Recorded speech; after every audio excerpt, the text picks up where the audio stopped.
안녕하세요. 모델건 하우스입니다. 여기는 일본 후쿠오카현 카스가시입니다.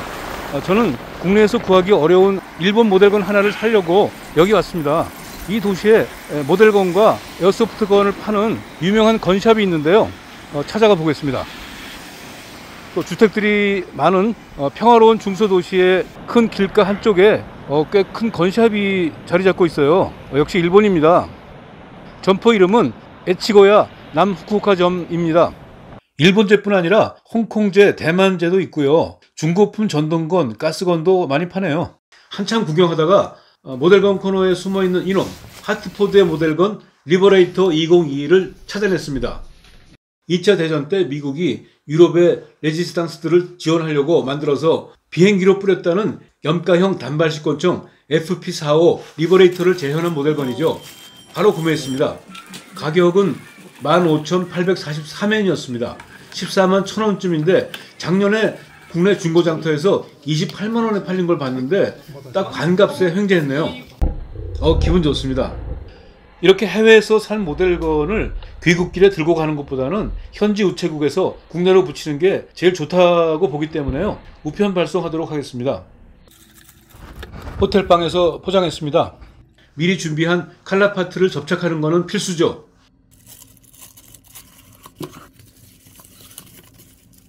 자, 포장을 마치고 우체국으로 가서 붙이려고 했는데 새로운 상황이 벌어졌습니다.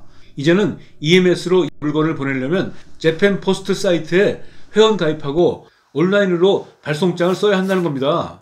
저는 스마트폰으로 재팬포스트에 접속해서 회원 가입하고 입력했습니다. 발송장에 물품 설명란에는 토이건이라고 썼는데요.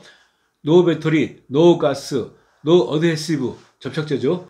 이거를 꼭 적는 게 중요합니다. 입력을 마치니까 QR코드를 받았습니다. 우체국 창구로 가서 QR코드를 제시하니까 직원은 우체국 한쪽에 새로 마련된 EMS 발송장 프린터로 안내했습니다. 리더에 스마트폰에 QR코드를 대면 라벨이 인쇄됩니다. 무사히 발송을 마치고 귀국해서 며칠 지나 조회해 보니까 제 물품이 붙인 지 5일 만에 국내에 도착했고 도착 당일에 바로 통관돼서 다음날 받아봤습니다. 그런데 여기 보니까요. 국내 세관에서 개봉한 흔적은 없는데요. 일본 세관이 검사를 위해서 포장을 열어보고 재포장했다는 안내문이 있네요. 이런 일은 별로 없었는데 물론 아무런 문제가 없으니까 이렇게 보내준 것이지만요. 그림까지도 실제 리버레이터의 포장을 그대로 흉내냈어요. 이 나무 토막은 빈 포장 공간을 채워주는 스페이서인데요. 실총 리버레이터 포장에도 들어있습니다.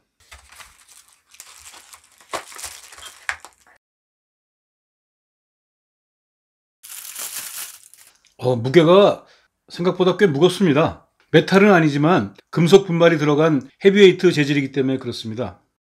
이 나무 막대기는 격발 후에 탄피를 빼내는 용도로 씁니다. 실총 포장에도 물론 똑같이 들어있죠. 안쪽에도 박스가 있는데요. 이거는 실총용 설명서를 그대로 옮겨 놓은 겁니다. 이 탄화를 어떻게 장전하고 격발하는지를 그림으로만 안내했습니다. 이 작은 박스의 밑에는 모형탄이 딱 한 발 들어 있습니다. .45 ACP, 즉 콜트 1911 권총에 사용하는 탄화를 재현한 모형탄입니다. 본체를 잘 살펴보겠습니다. 역시 리버레이터의 모습이라는 것은 정말 심하게 말하면은 약간 유치한 싸구려 장난감 같은 느낌도 좀 들지 않나요? 총탄 발사라는 핵심 기능만을 최소한의 부품으로 구현한 것 같습니다. 극한의 미니멀리즘이라고 할까요? 몸통은 프레스로 꽉 눌러 찍은 건데 모델건이 잘 재현했습니다. 후방에 이 부품은 총열 뒤쪽을 닫아주는 브리치 블록이면서 가늠자이기도 해요. 조준 시야는 이런 식이 됩니다. 하지만 리버레이터 실총은 그냥 목표의 코앞까지 다가가서 쏘는 거니까 조준기구라는 건 사실상 필요가 없었다고 봐야죠. 실총 리버레이터의 사격 영상을 보면요. 표적이 몇 발자국 앞에 있는데도 쉽게 맞추지 못하는 것을 볼 수 있어요. 그립의 바닥을 보면 이렇게 열리는데요. 이 공간은 실총보다는 좀 좁습니다. 실총은 이 안에다가 4호 구경탄을 넣을 수 있는데요. 그립에다가 탄화를 장전하는 개념이 아니어서 총을 쏘려면 탄화를 다시 빼내가지고 손으로 장전해서 쏴야 됩니다. 그러니까 이 그립 공간은 그냥 탄화를 보관함인 거죠. 리버레이터를 발사하려면 먼저 이 볼트 역할을 하는 이 코킹 노브를 당겨가지고 왼쪽으로 돌립니다. 다음에는 이 브리치 블록을 올려줍니다. 탄알 한 발을 장전하면 되는데 이 탄알을 그냥 장전하면요, 이게 이 정도 튀어나오기 때문에 이 브리치 블록이 내려가지는 않습니다. 모델건의 챔버를 4호 구경탄 탄피 길이 정도만 들어갈 수 있도록 중간을 막았기 때문입니다. 안전을 위해서 실탄은 아예 모델건에 장전하지도 못하게 한 것 같아요. 그럼 어떻게 되느냐? 탄두를 이렇게 돌려가지고 탄두를 제거한 뒤에 탄피같이 생긴 이 부분만을 이 안에다가 넣어야 됩니다. 이 장전이 되는 겁니다. 그리고 다시 코킹 노브를 당겨서 세운 다음에 요 가이드 핀이 요 구멍에 정확하게 들어가도록 신경 쓰면서 놓으면은 이런 식이 되죠. 이게 이제 발사 준비가 끝난 겁니다. 방아쇠를 당기면 코킹 노브가 살짝 뒤로 후퇴하는 듯 했다가 전진하면서 격발합니다. 격발이 끝난 뒤에는 다시 코킹 노브를 당겨서 젖힌 뒤에 브리치 블록을 열고 탄피를 빼내야 되는데요. 이거는 모델건이기 때문에 이렇게 기울여도 탄피가 나오지만 실총의 경우에는 발사 후에 탄피는 약실에 딱 붙어서 잘 안 나옵니다. 그래서 포장에 동봉된 이 막대기가 총구를 통해서 쑤셔가지고 탄피를 빼내게 되어 있습니다. 그런데 이것은 모델건이기 때문에 총구를 막아놔서 막대기가 들어가지 않습니다. 물론 밀어낼 필요도 없죠. 이 하티포드의 리버레이터 모델건은 발화식이어서 카트리지에다가 캡 화약을 장전하고 격발하면 폭음을 내볼 수 있죠. 이 카트리지에는 전용의 5mm 캡 화약을 써야 되는 것 같은데요. 모델건용 캡 화약은 수입이 되지 않기 때문에 저는 사이즈가 비슷한 국내에서 구매할 수 있는 완구용 화약을 한번 넣어 보겠습니다. 8년발 링 화약에서 한 발을 잘라내고요. 카트리지에 끼워줍니다.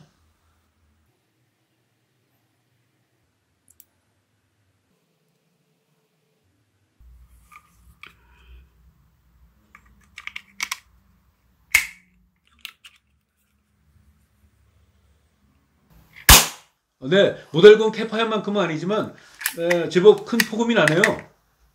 화약 냄새가 진해요. 터뜨리는 맛이 있어요. 근데 파워가 조금 아쉬운데 화약을 두 발 겹쳐가지고 한번 넣어 보겠습니다. 8년발 화약에 알맹이를 하나 떼어내서 이 캡 안에 겹쳐줍니다.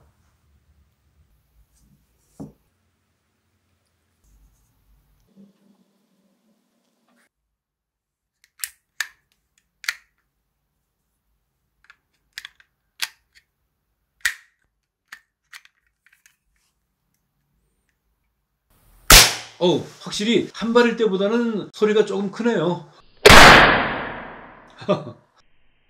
근데 촬영 도중에요, 제가 15년 전, 한 20년 전쯤 같은 옛날에 일본에서 사갖고 왔던 모델건용 5mm 캡 쓰다 남은 거를 발견했습니다. 예전에는 그거를 가지고 들어올 수 있었던 것 같아요. 현재 우리나라에서는 수입할 수 없게 돼 있긴 하지만 이 모델건의 성능을 한번 보여드리기 위해서 한두 발 한번 쏴보겠습니다.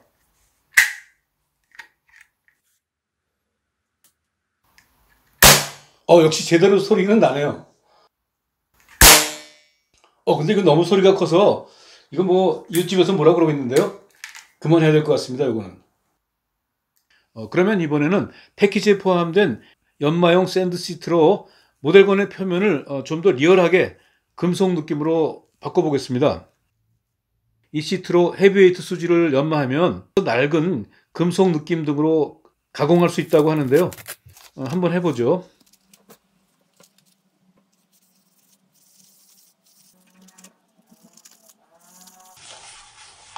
시트로 이 모델건 표면을 문지르니까요, 확실히 표면이 달라지기 시작하네요. 금속 분말이 들어가 있는 헤비웨이트 수지만의 어떤 재미죠. 모서리 부분을 좀 더 세게 연마하니까 이 오래 써가지고 약간 다른 총의 느낌이 좀 나옵니다.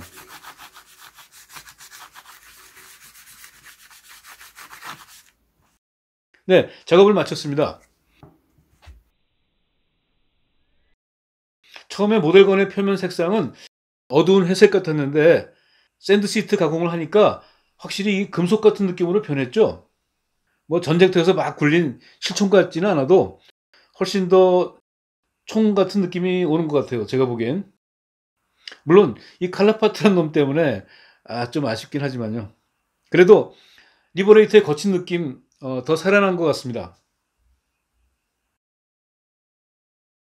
이렇게 모델건 리버레이터 살펴보고 화약 격발도 해봤습니다. 실총 리버레이터는 성공한 총은 아니죠.